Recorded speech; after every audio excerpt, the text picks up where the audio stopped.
Hello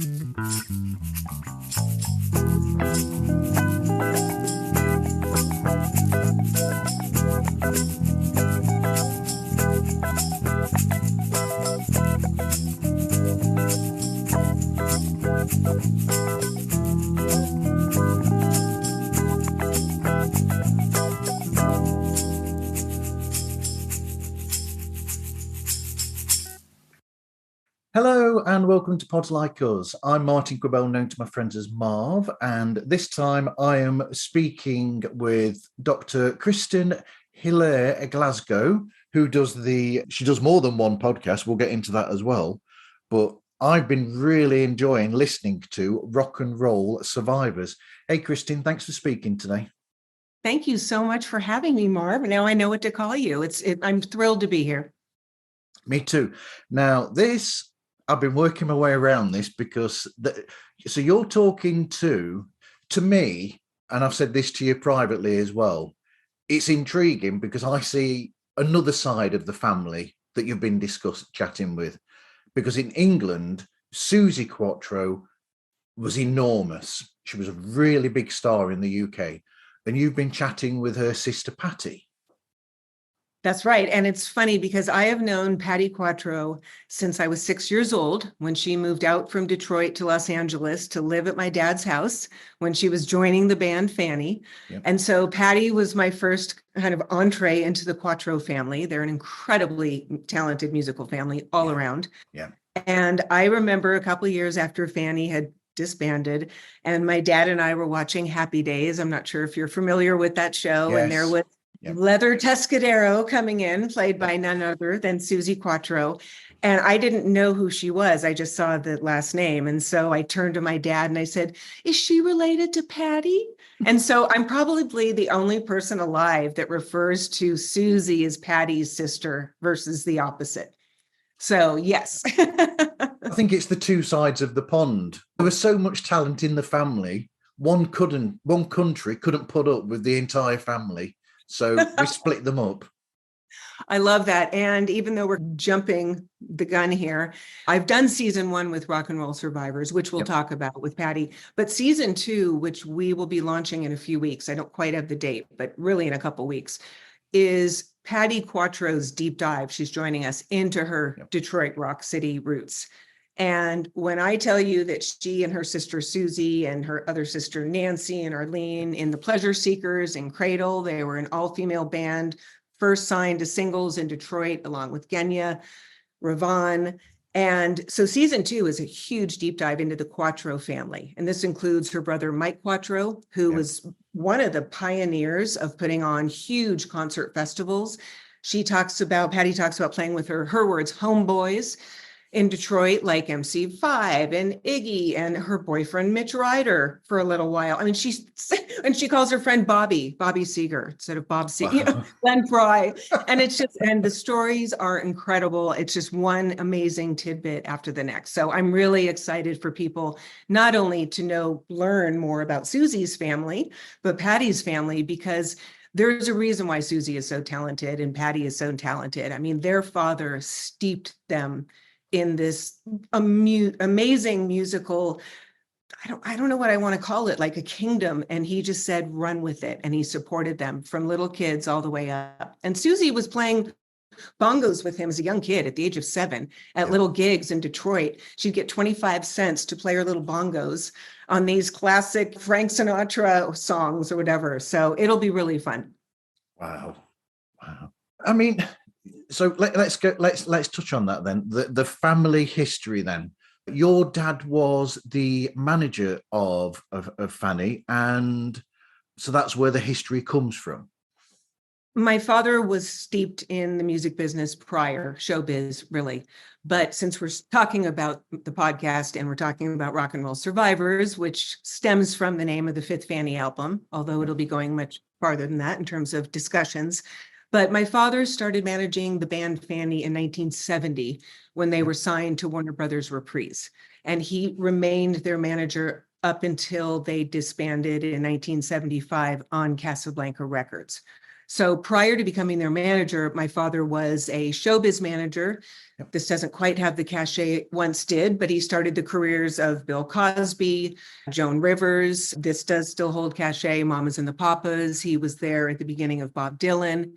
And so when he and my mother, who was also in showbiz and a musician, moved out to LA with Bill Cosby, because he was rising at the time with I Spy and really starting to gain his stride, my father started a record company for his business management company called Tetragrammaton Records.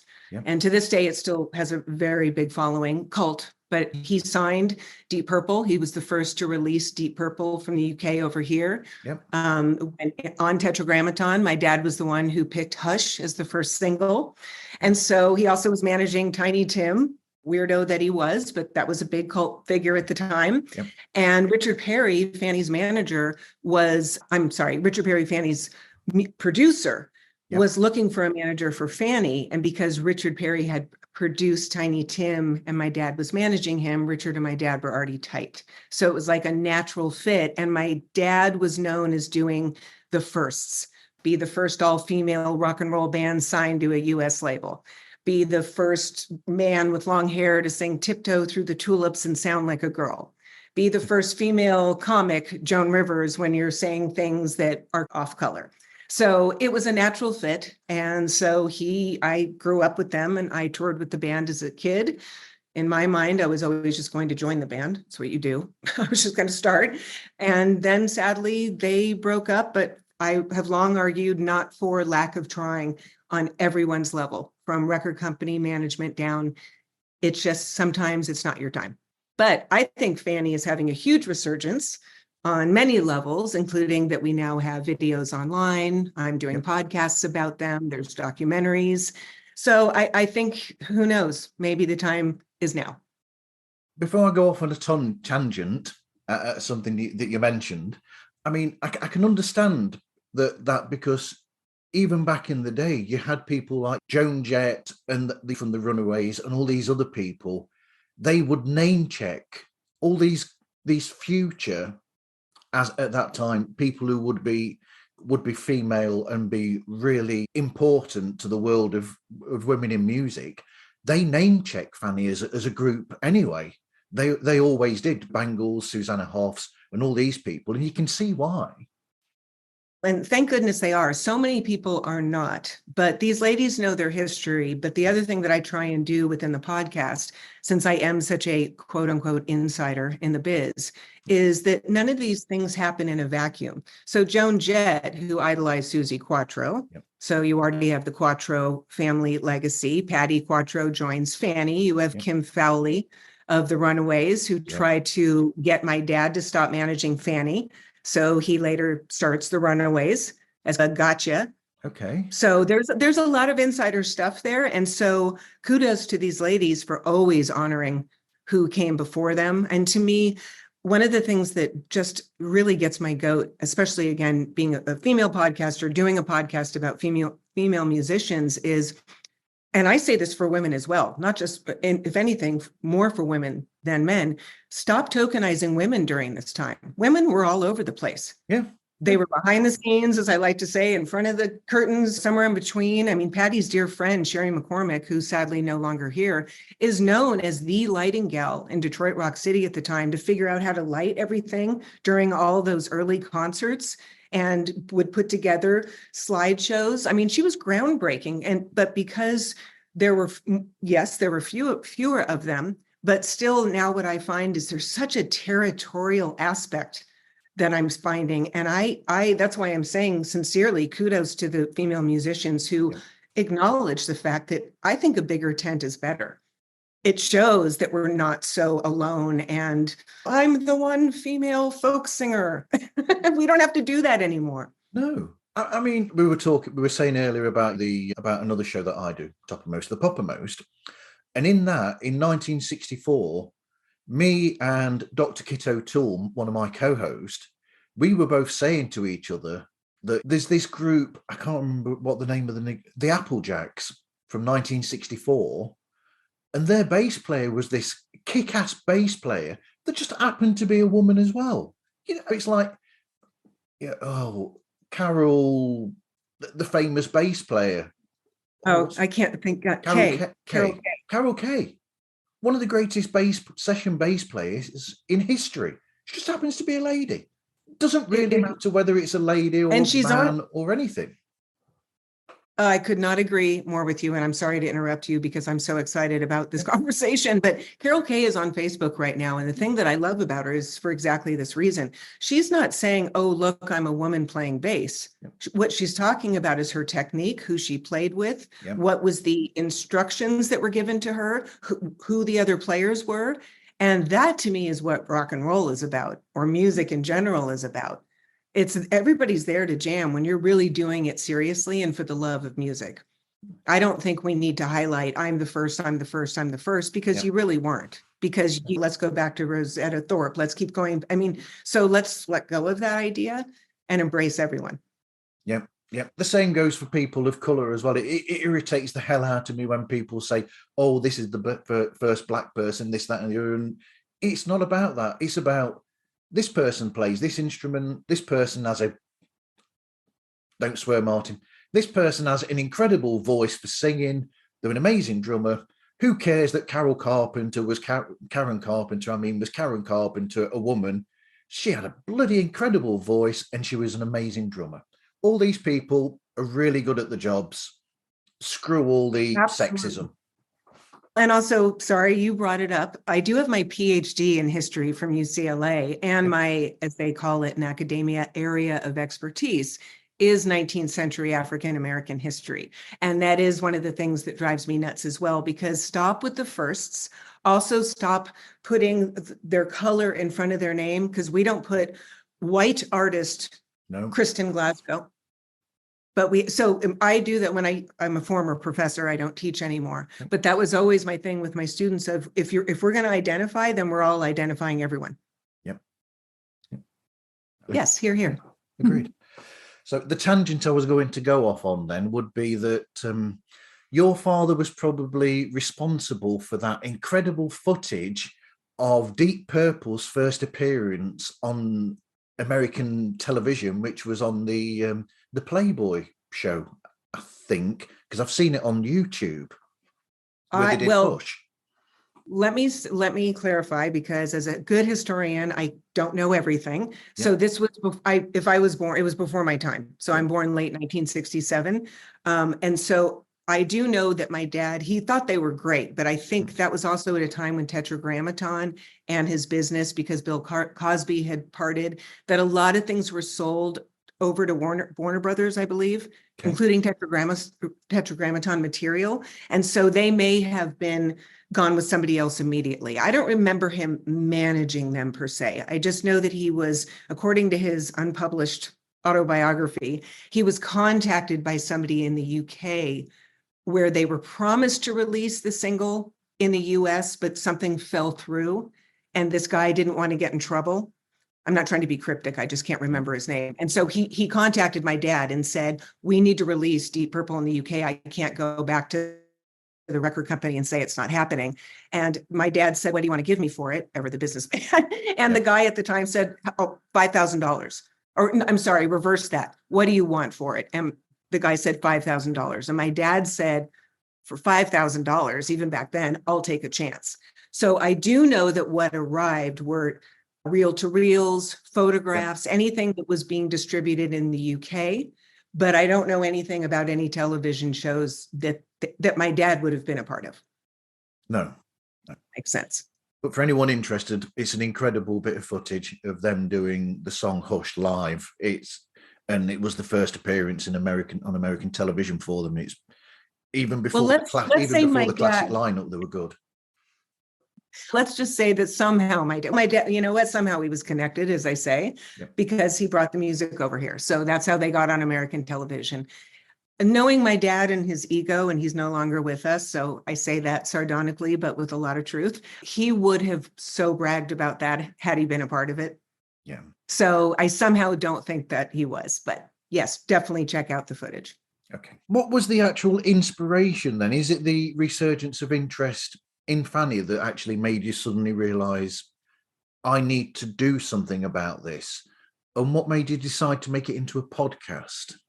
Let's go back a few years, because when I was in graduate school getting my PhD, I was this close to writing my dissertation on the band Fanny. And this is 10, 15 years ago. This is before there was any interest whatsoever. But I was there and I knew how iconic they were. That didn't work out. As I said, I wrote my dissertation on 19th century African-American history. But so what I did when the pandemic hit was I was an adjunct professor. And for those who don't know what that means, I'm hired as opposed to tenured, meaning it's a contractual thing. The pandemic hits in 2020 and there's a hiring freeze. Alice DeBure, the drummer of Fanny, who lives in Tucson, I was in LA at the time, as we all were bored and cleaning and cooking, decided to call me to say hello. And she has always kept the torch for the first 4 albums of Fanny for decades now. And we've been friends. And so she reached out and said that she knew I had a big presence at the time on Twitter. And would I be willing to tweet something out about Fanny? And I said, of course, of course, of course. So I went to bed that night, and it sounds so silly now, but it's absolutely true. I went to bed that night. I'd never listened to a podcast in my life, but I had a dream. Yep. I woke up the next morning. My dad was the one who came up with the logo for the first 4 Fanny albums, Get Behind Fanny, obviously tongue in cheek, because in the name of the band, whichever way you want to look at it. But I dreamed that night to come up with a podcast about an in-depth discussion on Fanny and to call it Get Behind Fanny. So I called Alice and I said, I'll do you one better than tweet it out. Let's start a podcast. And so she and I and my engineer, Byron, started Get Behind Fanny podcast. We produced 42 episodes. I had June and Jean Millington as my guests. Also, the Fanny documentarian, Bobby Jo Hart of Fanny, The Right to Rock, she was on. And so there was a lot of traction for the documentary and the first 4 albums. And there was 42 produced. I'm very proud of them. And then that just stopped. And I was going in a different direction, doing some historical consulting. But I really felt that the Fanny story was not complete, because it's very convenient and easy to rewrite a narrative, but Fanny really is the first 4 albums on Warner Brothers all the way to the end of Casablanca, because most especially Nikki Barclay and Jean Millington, who were part of the first 4, joined Casablanca. I mean, you can't detach. And so that was the inspiration of the podcast name, because the 5th Fanny album is called Rock and Roll Survivors. But as I mentioned before, I think it's a great name that can take me beyond that. Patty Quattro's family, a perfect example. And so that's how it started out. And if you go to the website, which is very easy, www.rockandrollsurvivorspodcast.com, if you don't include podcast, they'll take you to the album. Nothing wrong with that. But if you go there and look at the logo, there's little Kristen on the drums. Yep. And that happens to be Bree Howard's kit that when we were rehearsing, notice I say we, because it was Fanny rehearsing for the 5th Fanny album, Rock and Roll Survivors. So I thought it was a perfect picture. And it's a homage to Bree. And then the rest of it, as you can see by it, is just I think our logo is wonderful. Designed by Byron Wilkins, who's my engineer. It's almost got a different color and a sort of different slight. It's almost like Sex Pistols, Never Mind the Bollocks type look to it. You read my mind. That was exactly when I say Byron designed it. I went to Byron and said, here's what I want. The coloring of that photo, it's a Polaroid. Yep. That's why the coloring is a little off. And I wanted that. I wanted the Polaroid look. I wanted the reel to reel, like we're in the studio, which is below it. I wanted, obviously, on Bree's drums. That could not be more perfect. I do have a picture of Jean Millington and I playing bass, but this just somehow was better because I wanted it to just be a little lone survivor. But there was a moment where Byron and I were going back and forth. This is, I think one of your questions that you like to ask is, what do we do behind the scenes with getting a podcast together and advice and all of that? I knew I wanted a reel to reel. I knew I wanted this funky 1970s look to it all. And Byron, being 10 years older than I, and he loves the 70s, and he was in college during the 70s. So think sex, drugs, and rock and roll, although, as he would say, not in that order. And he came back with an image with like ashtrays and beer bottles everywhere with my little kid picture in it. And it's Rock and Roll Survivors with the, like you said, Sex Pistols, which is what I wanted. And I thought, this could be read so strangely. Like I was an alcoholic kid and I survived, because Survivor has a different name. And so I said, pull all of that and let's just go with the music idea. And it's been very well received. Yeah, absolutely. What sort of research and preparation do you do leading up to the show's creation? One of the things that's really important to me on every single episode I do, but also within each now season that I do, I call them arcs. Within each episode, there has to be an arc. I try to keep each episode below 30 minutes. And then within the season, there's an arc, a larger arc. And so the preparation that I do, let's use Patty Quattro as an example. I will give her an outline and say, okay, today we're going to talk about X, Y, and Z. I want to build it up. And then let's end with a story about your brother, because then I want to pick up on the next episode and start with your brother and what happened with him. But one of the things I'm doing this time, which I did not do in the former podcast, and I prefer it, but I really would say it's to each his own and your timing. But what I don't know how I came up with this. I'm not necessarily saying that like it's brilliant, but I've really found a consistency, which is, let's say I'm going to interview you in your podcast. I would ask of you 2 hours of your time. What we would do is, I'm pretty comfortable now clocking out 20 minutes as you and I are talking, because I can feel the arc. I would obviously give you an outline, and then I would end it, even though we're still talking, give ourselves a breather. Was there anything you wanted to add? No, great. Okay. And then I would count literally within minutes, count it down, 3, 2, 1. Welcome back to episode 2. I'm here talking about Pods Like Us. That way there is a whole consistency with our vibe. What we've been talking about, we don't have to remember it. But I also think it's interesting to not do everything in one episode. Yeah, it gives absolutely a richer meaning to it, to be able to really get to know people, I think. So that's my overall advice with it. The other thing is, I'm really sticking to this brand, if you will, of being in the early 1970s. So when I'm recording, I imagine the little kid in me with my cassette tape pressing play and record. And I want it to be that feeling of old school. I don't edit really. I mean, unless you're having a coughing fit. I mean, I make more mistakes on the podcasts that I should edit out, but I don't. So there's that. In terms of research, because I'm a historian, it is key to me to never put in my opinion, because my opinion is not historic. So what I do, for example, and I did this on the former podcast, Get Behind Fanny, and I adhere to it on Rock and Roll Survivors, is I don't tell you which Fanny version I liked, what's any of that, or what my stories behind the scenes are, because that's just my perspective. That's my take. But I can read you Robert Hilburn from the LA Times, contemporaneous critique saying, I think the Fanny version on Casablanca is now the time that they're going to hit the charts. So to me, and I always used to say this to my students, being a historian, you're lucky, because you don't have to back it up with your opinion. You back it up with facts. That's true. That is true. I mean, you've already touched on it, that you have an engineer. Actually, no, I'm missing bits here. I mean, topic choice. Do we really need to look at topic choice? I mean, the only way I can think of with that is thinking about it, because I do love the whole cliffhanger aspect to it, in a sense, because that's why, I don't know if you've noticed, but sometimes when I'll listen to an episode, and then when you get to the end, and you do that cliffhanger bit, like almost an introduction to what the next one's going to be about, I'm like, I really need to know what's going to be said about that.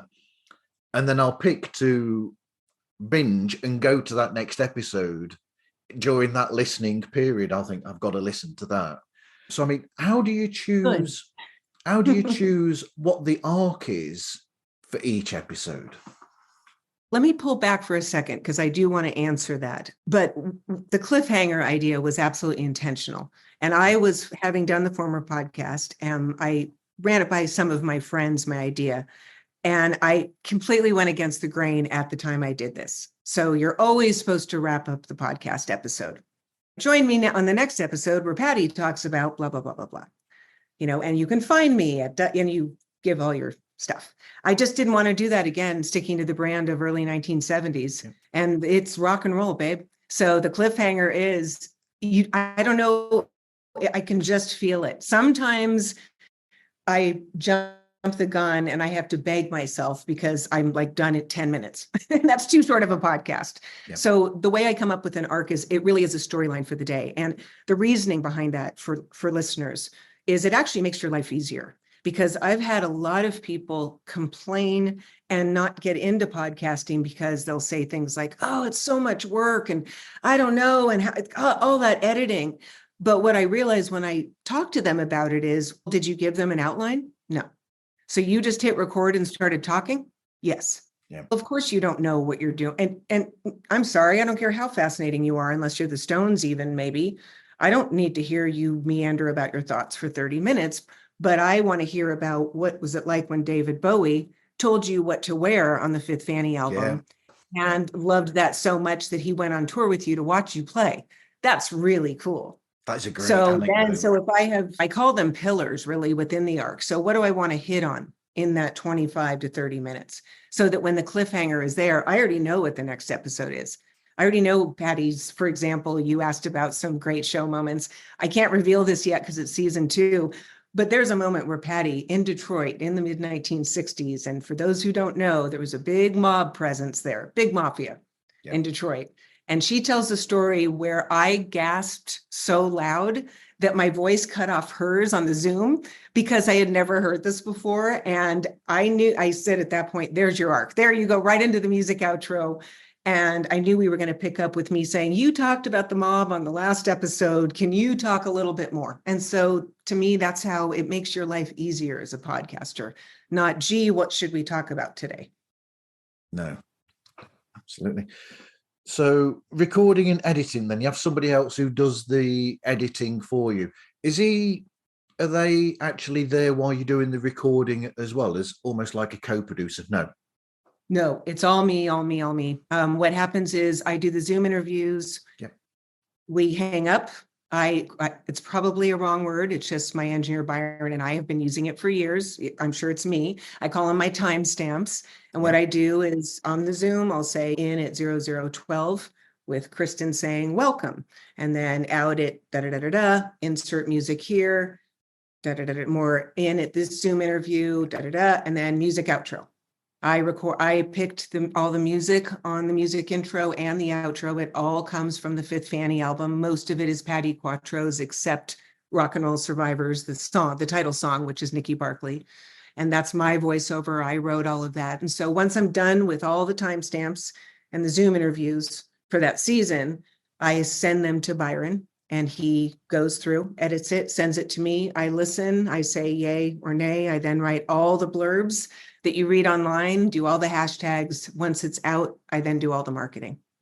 So the recording then with Patty, that was all done in one go, was it? And then so you've done a full recording on Zoom of that, and then you just timestamp each moment. So you'll be like, this bit's episode 1, this bit's episode 2, this bit's episode 3, etc. Yes. In Patty's case, in season 1, because we were just getting started, it took us a couple days, but we were consistent. We did it every single day so that we at least could keep what was going on. When we did the mini series, which was also a part of the Fifth Fanny album, Rock and Roll Survivors, and that included Patty Quattro and Bree Howard-Darling, the drummer. We did that in an hour and a half. And then I just broke all of that up. And then season 2 with Patty for her Detroit Rock City season, that took us about 3 days of about 2 hours each, because we weren't sure what to cover, but now we absolutely know what to cover. So season 2 is her family. We set the stage. How did they become who they are? And season 3 is going to be Pleasure Seekers, Cradle, Susie leaving, Michael Quattro, all the festivals, who they played with, all the stories. I mean, it's incredible. So now it'll be a much more well-oiled machine, and I'll be able to do that just again in a couple of days. But also, I mean, I've not got to this point at the moment with my listening of the show, and I will do. You've also got the offshoot as well with mine and your mutual friend, Madeline. That's right, Madeline McCarroll. She was the inspiration. So it's all still under, I know it's a bit confusing. It's all still under the umbrella of Rock and Roll Survivors podcast at WWW. But Madeline, I did not know at the time. Madeline is an extraordinary biographer, and she has written the quintessential book on Yoko Ono called In Your Mind, The Infinite Absolutely. Universe of Yoko Ono. I mean, it really is, I can't say enough good about it. There is nothing inauthentic about my praise and love on this. But she approached me, I believe it was January of this year, and said it was Yoko's 91st birthday in February, and would I be interested in having her on as a guest? And of course, I mean, I'm a huge fan of Yoko Ono. Forget the Beatles. I studied art history. I've been a huge fan of hers forever. And I wanted so badly to do this, but I already knew I was locked in with Patty. We had already started the workings for season 2. There was no way I could just stop Patty. It was the train was already rolling. Yep. And so I thought, what can I do? And I came up with a spinoff, I'm calling it. And it's called Backstage Pass. Yep. And it is, instead of launching on Thursday, which I don't know why I think that's rock and roll, because then you go out and party and not go show up and whatever on Friday. I wanted more of a Sunday vibe. That's why the podcast launches on a Sunday. It's a slower, more thoughtful, intellectual podcast. Not that the other one is anti-intellectual. It's just a little bit slower. And so Madeline was my first guest. I launched it on Yoko Ono's birthday, which was a Sunday, February 18th. That was very important to me.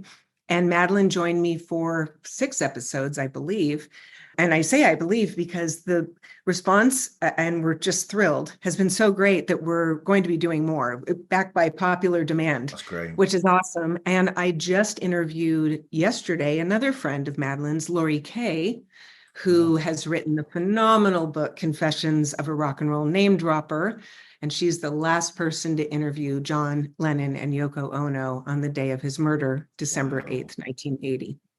And we just finished that. We did a 2-hour session yesterday. I have 5 episodes and it's incredible. And then hoping, everybody said yes, but you never know, Madeline and Lori are going to come back, and the 3 of us are going to have a great conversation about Yoko's artwork and Grapefruit and what it meant to John. And so that is the spinoff, Backstage Pass. That's great. That is wonderful to know, really. I mean, as somebody who does Beatles stuff as well outside of this, we'll just push this. Madeline's book is most definitely the best book that's been written about Yoko. Hands down. But what makes it really special is that it's also a book that she's been involved with. Yoko herself was involved with the book and how it was written. And there's an honesty to it in the book all over the place, where most other artists, when they authorize books, they will look at those moments in these books and they'll be like, oh, you could take that back, take that out, because they don't want to come across in a way, in a negative way. But Yoko, there's almost like a case of when she looked through the book, she was like, yeah, I don't want to change anything because I'm human. I'm just a person. And she was open to the fact that this book shows, warts and all, everything about her as a real person. And it's very rare that you'll find a book that's like that. I couldn't agree with you more. I have written so many reviews for her, and I told her I will write them forever. I mean, it is so well researched. And as a historian, I cannot tell you how much I appreciate that. Yeah. But also it's part love letter. It's part homage. And she has loved Yoko since she was 10 years old. And that's what I loved about the interviews that she and I did. And in her words, Yoko, as an only child, became her imaginary friend. She just thought she was so whimsical and fun. And then Yoko became her real life friend. And so I think Madeline would argue with the word authorized, even though Yoko and Sean Ono Lennon completely love it. Yeah. But the authorization comes from the fact that Madeline lived it for the last 3+ decades.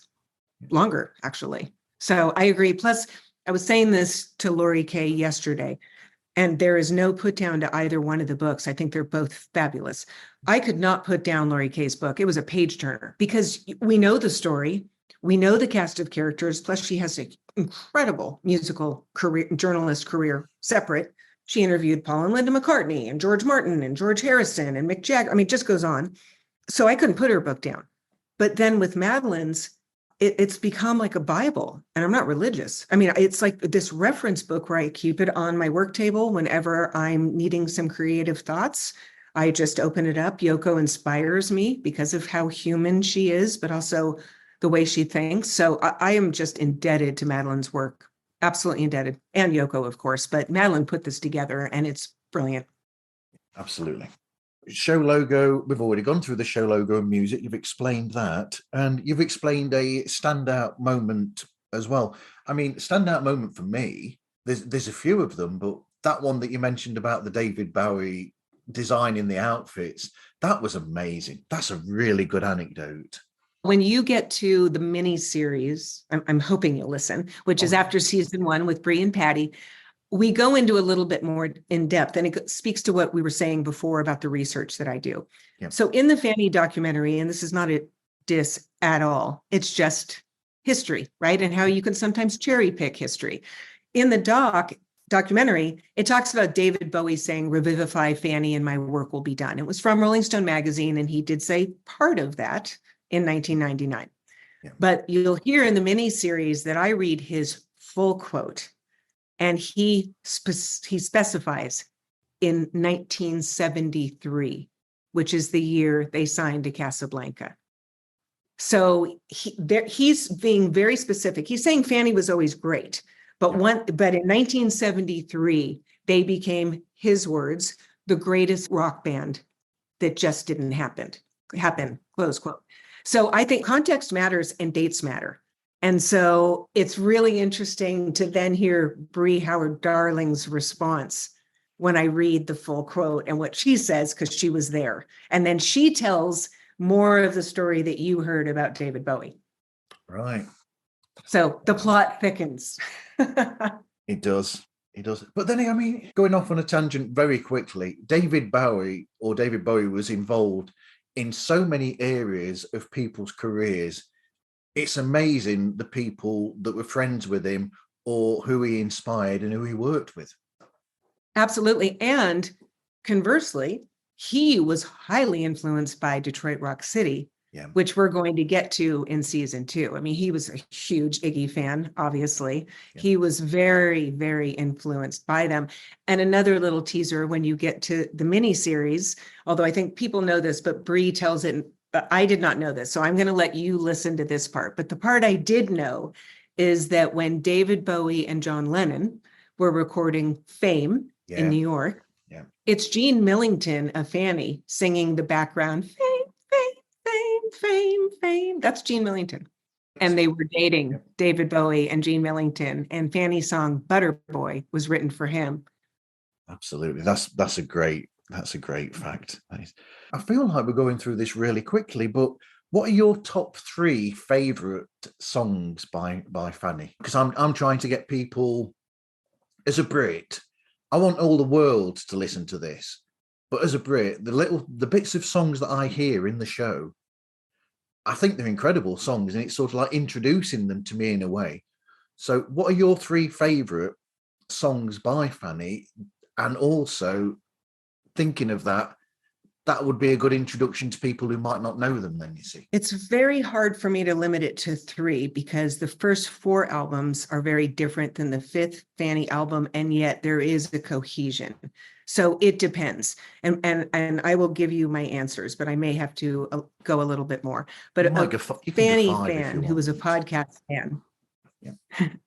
You're cutting out, so forgive me if I can't hear you. You're go 5 if you want to.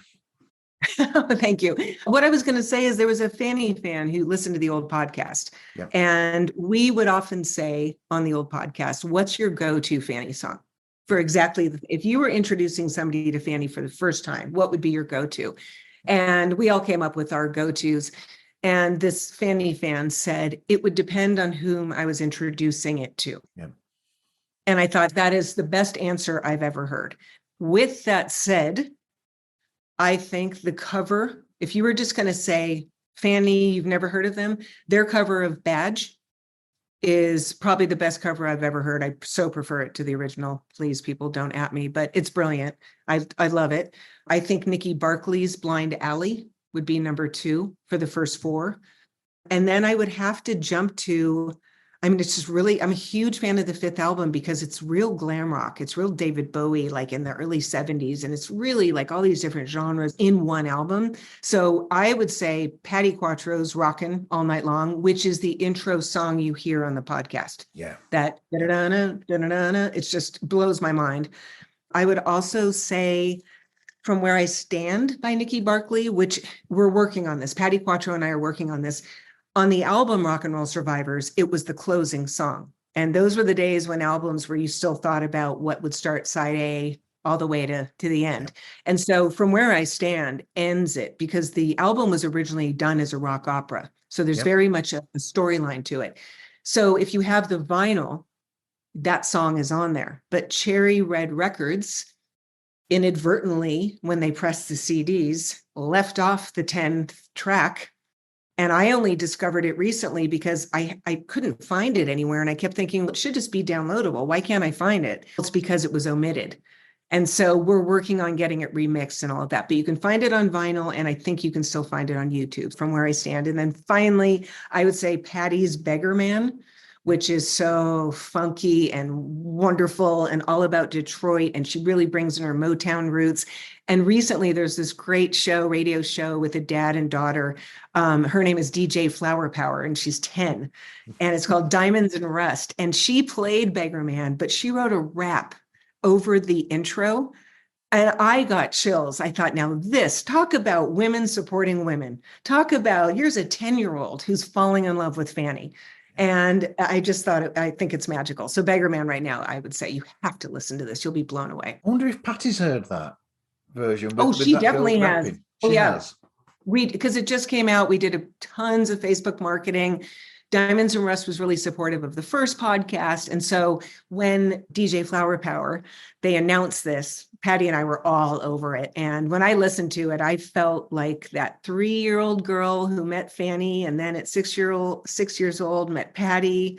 And here is a 10-year-old writing a rap to a song and an album that has literally inspired me my whole life. It was joyous. That's fantastic. Wow. What advice would you give to people if they were wanting to start their own podcast? I would say be very specific in your topic, almost to the point where you don't think it's enough of a topic, if that makes sense. Yep. Because what I think people don't realize, let's say it's someone who loves to knit. Well, that's a bad example because I can't give you any examples. Let's say it's someone who loves the Kentucky Derby. Yeah. For some reason, they're really into and you've got to have passion. First and foremost, don't try and make money from a podcast because it's far and few in between that you're really going to make any kind of money. So you have to be passionate about it because your passion will come through. So let's say it's the Kentucky Derby, and you may think to yourself, how many episodes could I possibly do about the Kentucky Derby? A lot. You could have you could have 10 episodes about the history. You could have episodes about the different horses. You could have episodes about the scandals. You could have episodes about the ethics. You could have episodes about the behind the scenes backstabbing. I mean, you could go on and on and on and really turn this into a fabulous podcast. Yep. And have guests on and do something. So the advice I would give is don't limit yourself in the sense of what you think is interesting, as long as you're passionate about it, because you have to live it and breathe it all the time. If you're thinking, oh, I don't even know what I'd want to talk about, you've pretty much told yourself it's not going to be sustainable. So that's the advice I'd give. The other I would say is, again, don't look at this as an investment per se, unless you're already so famous that you're being sponsored immediately. I'm of the mind where no one's really offering to sponsor me. Let me say it that way. But I don't know if I would feel comfortable ethically pushing products that I didn't believe in. I don't know if that's the case with sponsoring. But you also have to figure out what you're comfortable with a podcast.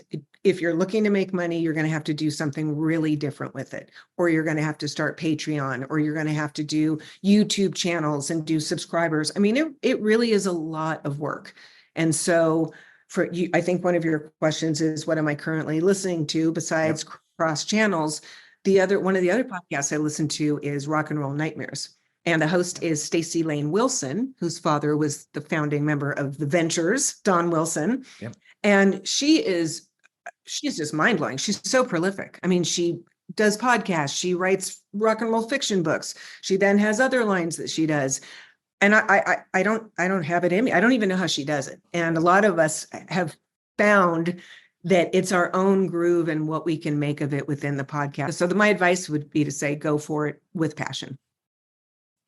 The information that you're getting, though, from talking to Patty and these other people, going to the cherry red of it all that you've already mentioned, their releases, I mean, they could even contact you and say to you, are we allowed to use some of that for a big reissue of all of their property with extra bits on it, for instance, like they've done with some other acts?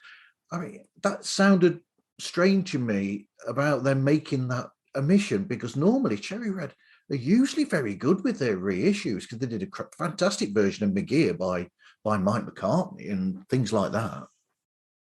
What we think, and I'm this, let me say this, since this is a public podcast, we don't know. We're looking into it. We're not blaming anyone. No. All I know is that we've discovered it. What happens is when somebody like a Cherry Red is going to license a former album, yep, and turn it into a CD, they're having to pay, in this case, I believe it's Universal, who originally bought it back from Casablanca.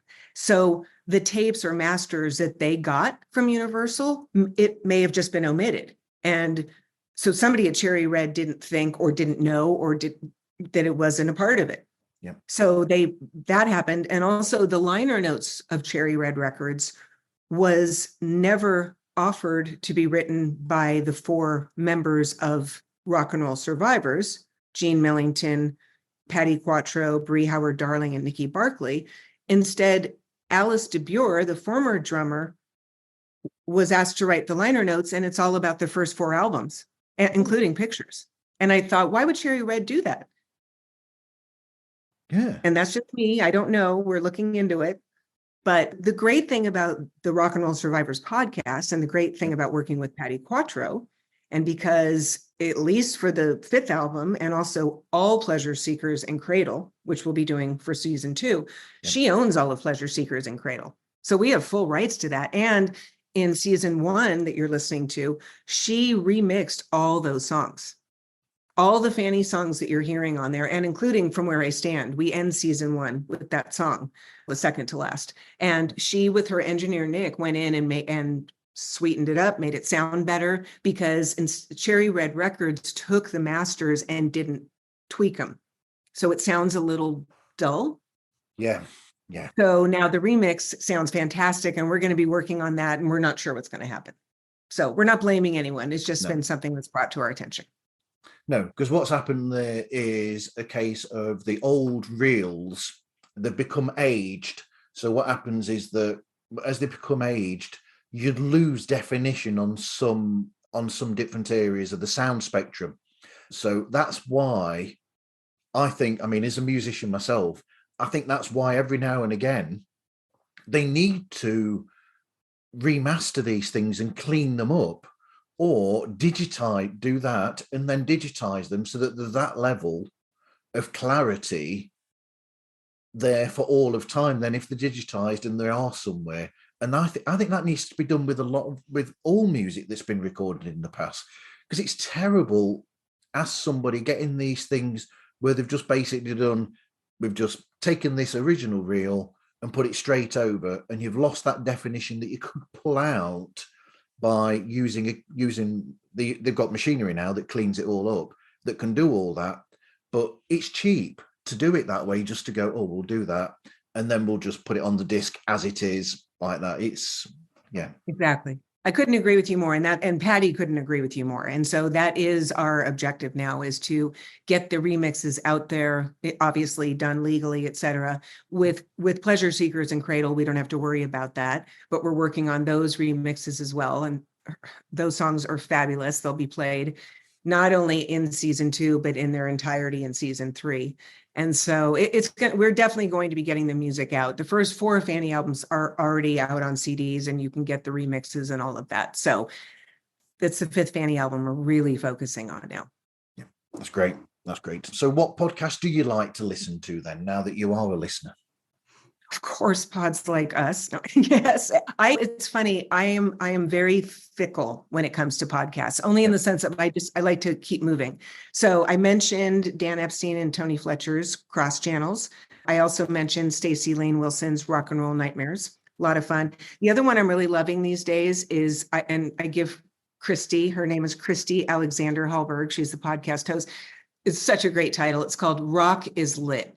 And it's all about literary rock writers. And she's the first to come up with that. You talked about, an idea for podcasts or what to do. So that is specifically, she only has on authors. Susie Quattro is actually, I think, a recent guest because she recently had a book out. Right now, I'm loving all of those. And a couple of years ago, I was a guest myself, talking all about my music family on a podcast that I really enjoy. It's incredible. It's called Rarefied Air. And the host is Josh Mills, who happens to be the son of the actress Edie Adams. Yep. That's from a long time ago, but she was gorgeous and so talented. And the premise of the podcast is a child of a celebrity interviews children of celebrities. Wow. So it's a really cool premise. And sometimes he has total connections, like you and I were talking about earlier, with his guests. Sometimes he doesn't, but he does a great job of interviewing. And it's a great deep dive into the world of showbiz, which is not always pretty. Speaking about children of celebrities and going back to someone we've already mentioned, good luck to the children of Paul McCartney and John Lennon, who've just released a single. James McCartney's new single is actually a co-write with Sean Lennon. So good luck to them on that. But have you heard it? I have not. I like it. I like the song. I'm not so sure about the mix, okay. But it might be my old ears. I'll listen to it. I haven't wanted to, just because I don't want to have any bad feelings. So if you say I should listen, I will. I like the song a lot, but the only thing is that, it's stiff competition because of who the fathers are. When you see Lennon and McCartney, they are two different Lennon and McCartneys. They're not the same one. So take it as that. Absolutely. And maybe call themselves Sean Ono and James M or something. I don't know. You know what I mean? That's the only thing that bothered me. It's like, it was just a given that they're going to write music. But if you're saying it's good, wonderful. And I think it's a beautiful Sean is song. Yoko's son. Yeah. Okay. I'll listen to it. I think it's a beautiful song. It's very delicate of a song as well. I like knowing that. Okay. You've talked me into it. I'll listen with open ears. Thank you. Anyway, thank you for speaking with me today, Kristen. Thank you, Marv, for having me. This has been so much fun. Thank you very much. You can find Pods Like Us on any streaming platform. Just look for Pods Like Us and on all socials. And we are also on Patreon. Just look for Pods Like Us, and you can contact us through podslikeus@gmail.com. Anyway, thank you everyone for listening, and hope you listen again to another episode of Pods Like Us.